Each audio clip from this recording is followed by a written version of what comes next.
raising money to help the kids with special needs at New Horizon Special School.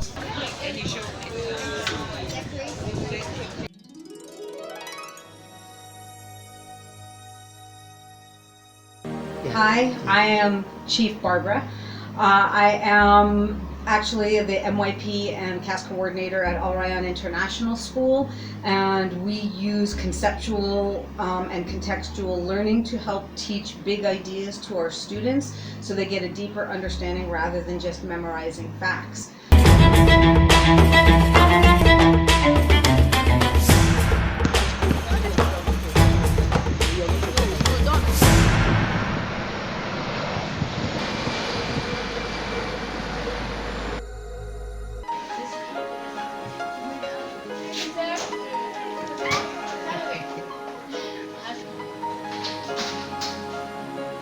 And we are researching ways to deal with our solid waste management issues because of the problems with the Tema landfill. But we're here to present to you guys an alternative way to deal with the solid domestic waste in Greentown in Tema.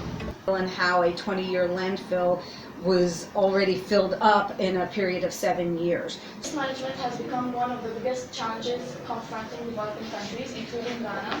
Today we are going to talk about recycling, how it affects our life, what are the pros and cons, and why it's good to recycle.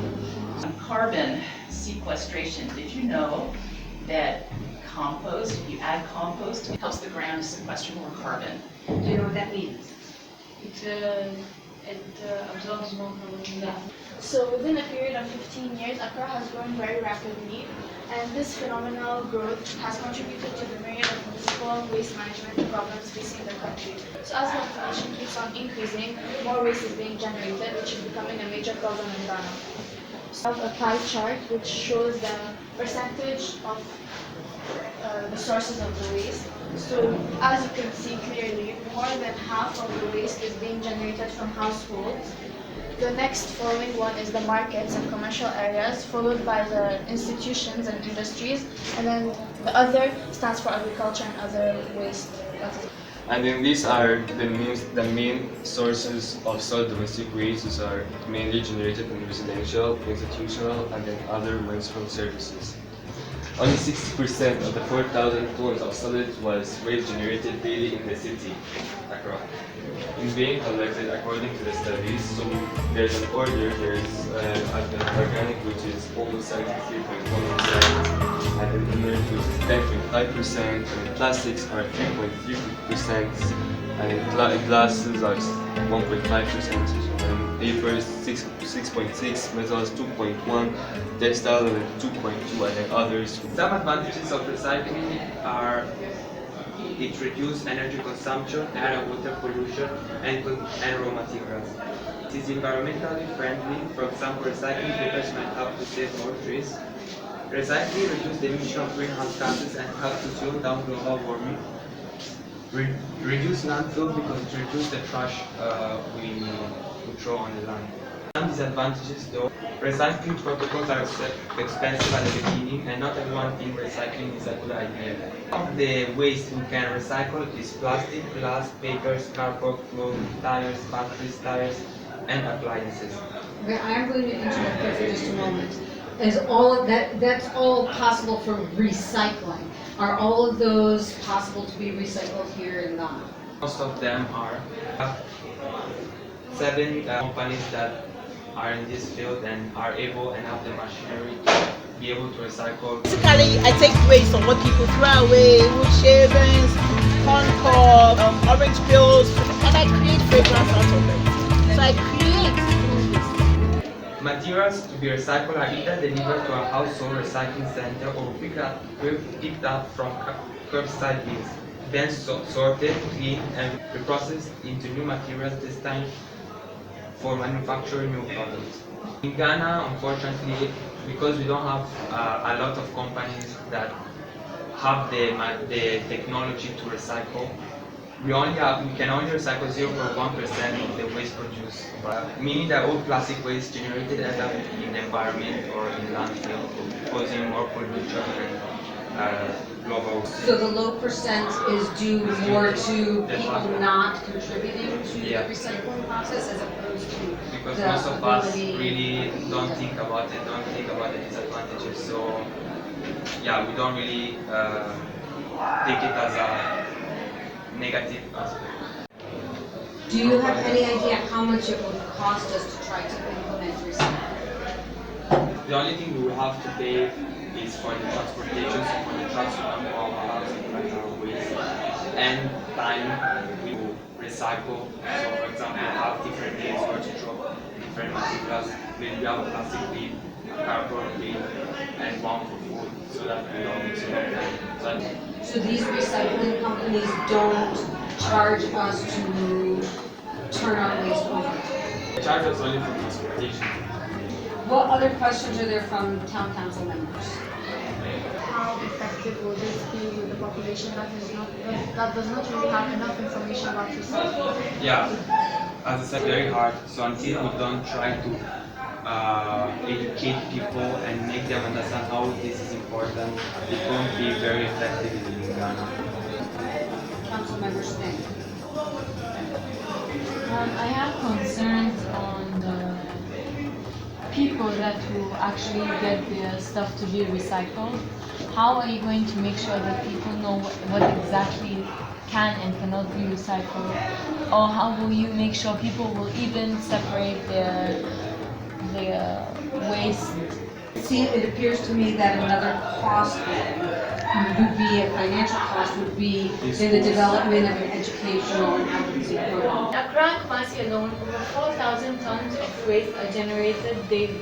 Companies that are responsible for managing these waste and making them into something beneficial have just become collectors.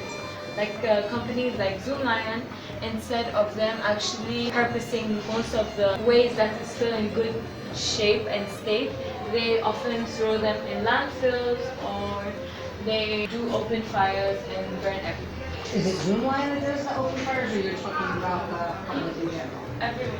We all know Ghana's population relies on the agricultural sector more than any because it's their primary source of income.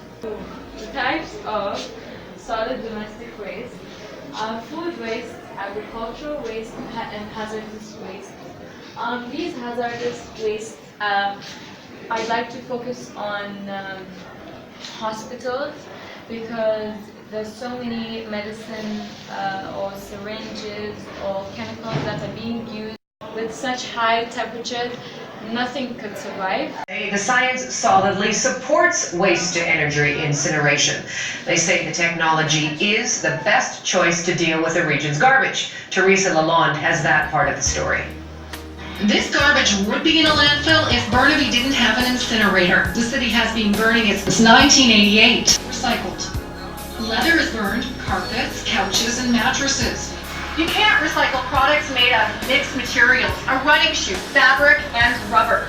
A common stapler, plastic on the outside, metal on the inside. Each component can be recycled, but not together. Climate change expert says fear around the plants is misplaced. This is a fantastic idea for many reasons. It's environmentally very sound, it's economically very sound, and it actually gets to the real heart of an issue, which is, if you're going to produce waste, it doesn't solve the problem by carting it somewhere and throwing it over someone's fence. Andrew Weaver believes incineration, along with a robust recycling and composting program, is the best plan.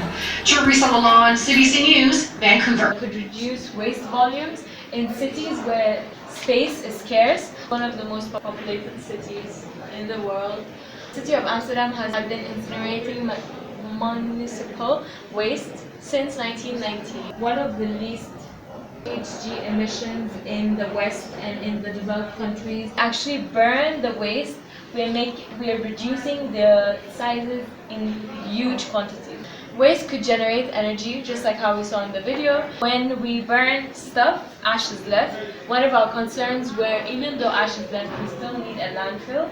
But research has shown that these ashes should not end up in a landfill. Odors and What could they happen? Where could they go instead of one? Okay. Odors and rodents are avoided in incineration.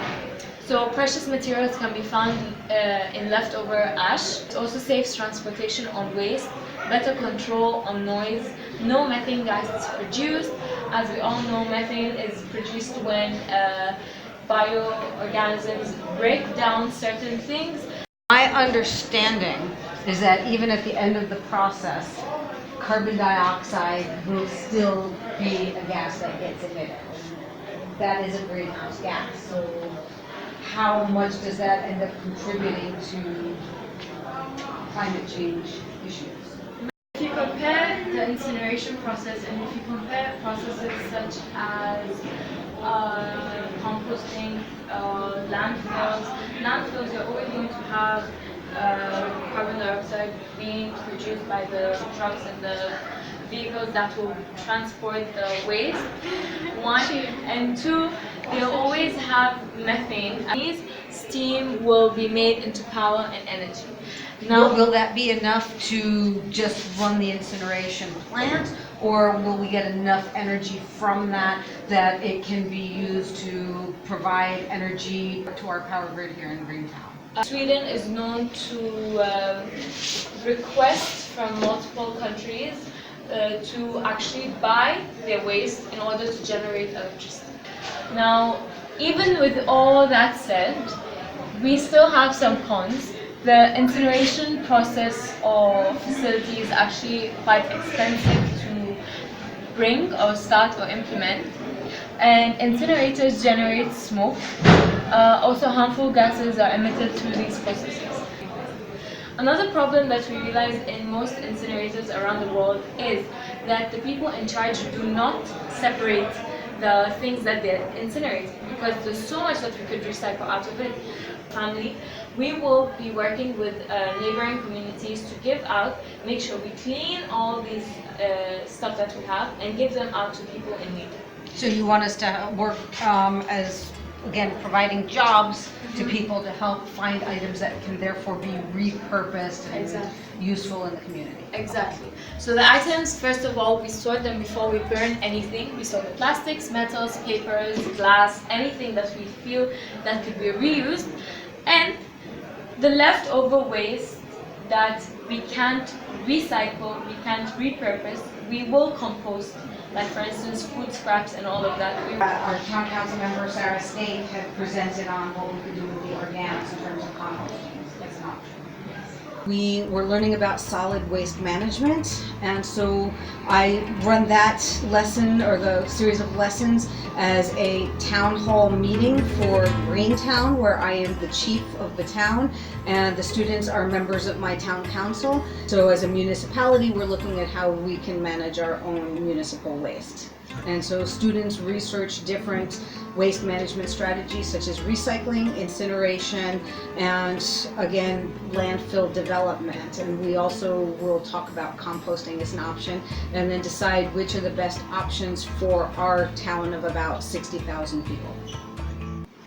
I just recently found out that here in Ghana, 60% of the waste that goes into our landfills really is compostable. And this is things that we can do in our personal homes or in our communities, where we can take the organic waste materials and put it into composting bins, and within a few months, without much maintenance or tending to it, it can become wonderful, what we refer to as black gold. It's a type of rich humus or organic soil that can be mixed in with black soil when we're trying to grow plants and vegetables and fruits for produce, and that it reduces our need for fertilizers and pesticide management, and it really makes the foods that we grow much healthier.